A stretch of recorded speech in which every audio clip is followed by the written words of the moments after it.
What if the most celebrated voice of the 20th century almost never took a single breath?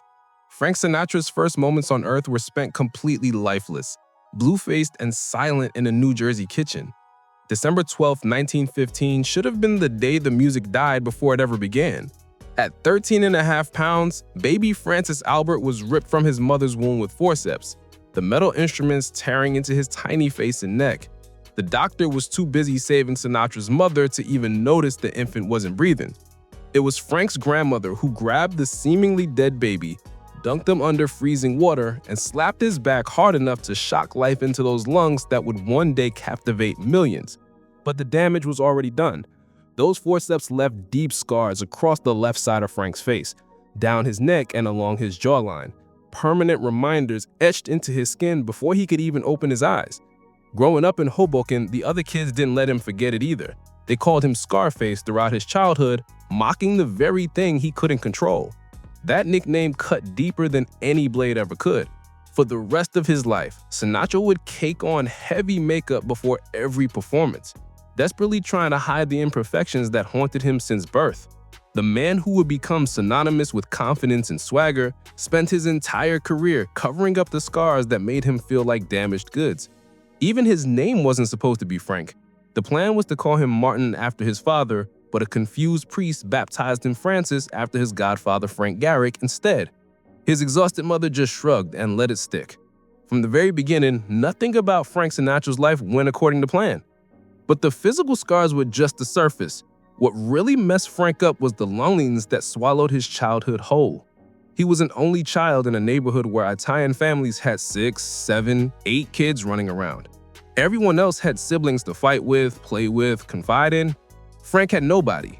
His father Marty ran a tavern and moonlit it as a prize fighter, coming home with bruised knuckles and whiskey breath. His mother Dolly was even busier, working as a midwife while secretly performing illegal abortions for desperate women who had nowhere else to turn. She was also knee-deep in local politics, eventually becoming the Democratic ward leader for their area. Power and influence meant everything to Dolly Sinatra, and she was damn good at accumulating both. All that ambition meant young Frank was constantly left alone or dumped with his grandmother. He'd watch other kids pour out of their apartments with brothers and sisters, heading to play stickball or cause trouble, while he sat by himself. In that interview with Pete Hamill years later, Sinatra's voice cracked when he admitted the truth he'd carried his whole life. He wished he had an older brother to protect him when things got rough. He wished he had a younger sister he could look out for and feel needed by. Instead, he had empty rooms and the sound of his own voice echoing off the walls. That kind of isolation does something to a kid. It creates a hunger that never quite gets satisfied no matter how many people eventually scream your name. And when Frank finally discovered that singing might be his ticket out, his parents weren't exactly throwing him a parade. Marty wanted his son to go to the Stevens Institute of Technology and get a respectable job with a steady paycheck. Singing was a hobby, not a career. Frank didn't care what his father thought. But Dolly was different. Once she realized her son actually had talent and the drive to match, she became his secret weapon. She bought him sound equipment and cheap music when money was tight. She leveraged every political connection she had to get him gigs around Hoboken. Dolly even got Frank into the Hoboken Four, a local singing group that gave him his first taste of real recognition. But Frank quickly realized he was the only one in the group who wanted it badly enough. The others were content to just sing for fun. Frank was built different. When the Hoboken Four dissolved, Frank went back to waiting tables between singing gigs with local dance bands. He was scraping by, performing for crowds that barely looked up from their drinks. Then trumpeter Harry James gave him a real shot and everything started shifting. But the game changer came in 1940 when legendary bandleader Tommy Dorsey heard him sing and offered him a contract that actually paid. By 1942, Sinatra had become more famous than Dorsey himself, and he knew it was time to go solo. That decision would launch him into superstardom, but it also revealed something darker about Frank's personality. He couldn't stand sharing the spotlight, not even with the man who gave him his big break. The only person Frank ever really looked up to was Bing Crosby. As a teenager, Frank had his picture hanging in his bedroom like some kids had baseball players. Crosby's smooth, effortless crooning style became the blueprint Frank studied obsessively until he could make it his own. They met briefly in 1935 in a Newark club when Frank was still nobody, just another kid with dreams too big for his circumstances. Almost a decade passed before they crossed paths again, but by then Frank was a phenomenon. The screaming Bobby Soxer girls who fainted at Frank Sinatra concerts made Crosby's fan base look tame. Bing handled it gracefully, famously joking that a singer like Frank only comes around once in a lifetime. But why did it have to be during his? The media ate it up and manufactured a rivalry between them, trading insults on radio broadcasts for entertainment value. But it was mostly showbiz. They'd later sing duets together and co-star in films like High Society. The Crosby situation was friendly competition. What Frank couldn't handle was genuine threats to his throne. When singer Eddie Fisher started rising in the early 1950s, Frank spiraled into a depression so severe he convinced himself his career was finished. He couldn't eat, couldn't sleep, couldn't function. The idea that someone younger and fresher might replace him triggered something primal in Sinatra. But the Eddie Fisher situation was nothing compared to what he did to Jimmy Roselli. Roselli was 10 years younger than Frank, also Italian-American, and grew up in the exact same Hoboken neighborhood. People literally called him the other Sinatra, which must have driven Frank absolutely insane. But here's the thing that really got under Frank's skin. Roselli had a wider vocal range than Sinatra did. His voice could hit notes Frank couldn't touch. And Roselli was massively popular with Italian-American audiences, including Frank's own friends and family. Even Dolly Sinatra loved Jimmy Roselli singing. When Dolly asked Roselli to perform at a benefit event, Jimmy refused unless he got paid his standard fee. It was a reasonable business decision. But Frank saw an opportunity. He used that single incident as justification to destroy Roselli's entire career. Frank had the connections and power to blackball Jimmy from major venues, record deals, and television appearances. Roselli spent the rest of his life performing in smaller clubs and wondering what could have been, all because he wouldn't sing for free and Frank couldn't stand someone being compared to him. Sinatra denied the blackballing until the day he died, but everyone in the industry knew exactly what happened. Frank didn't just want to be successful, he needed to be the only one at the top. And he had the muscle to make sure things went his way. Despite Frank's constant denials, his mob connections weren't rumors or speculation. They were documented facts in an FBI file that read like a mafia directory. Sinatra was genuine friends with Sam Giancana, one of the most powerful and dangerous mob bosses in Chicago. He partied openly with the Fischetti brothers, Joseph and Charles, who ran illegal gambling operations.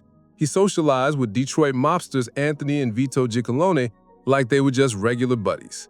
When Frank needed to get out of a contract or someone disrespected him, that person could expect a visit from some very persuasive gentlemen.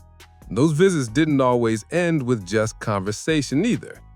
In exchange for these favors, Frank would perform shows for his mob friends, private concerts that kept everyone happy.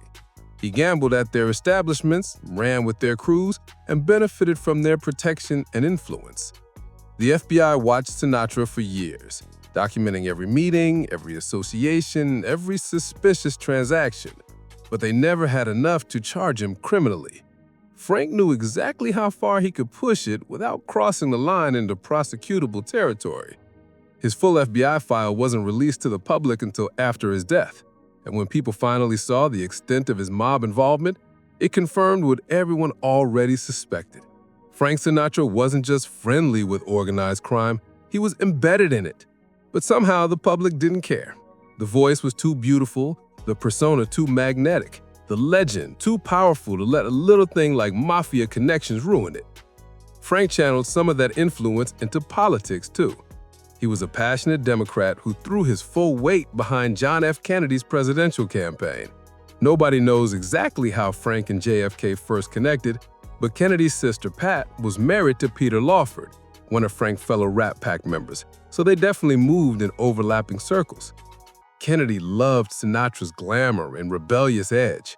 Frank loved the raw power that Kennedy represented. When JFK announced he was running for president, Frank didn't just endorse him. He used every ounce of his star power to generate votes and donations. He organized fundraisers, performed at rallies, and convinced other celebrities to join the cause.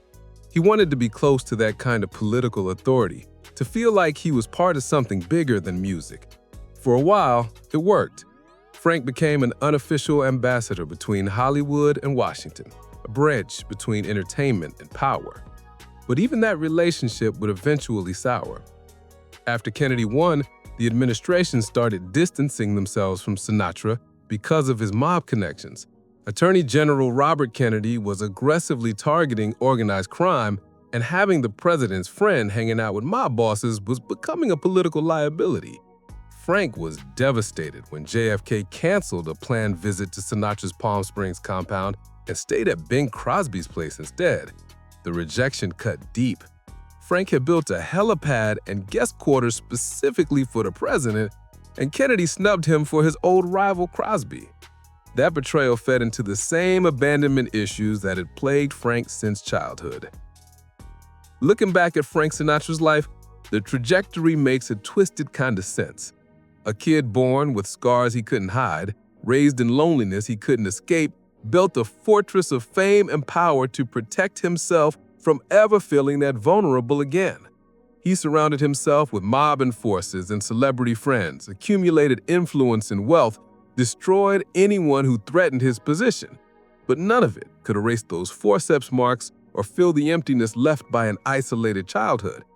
The force that defined romance and sophistication for generations came from a man who was simultaneously capable of incredible artistry and ruthless cruelty. Frank Sinatra's legacy is complicated because the man himself was complicated.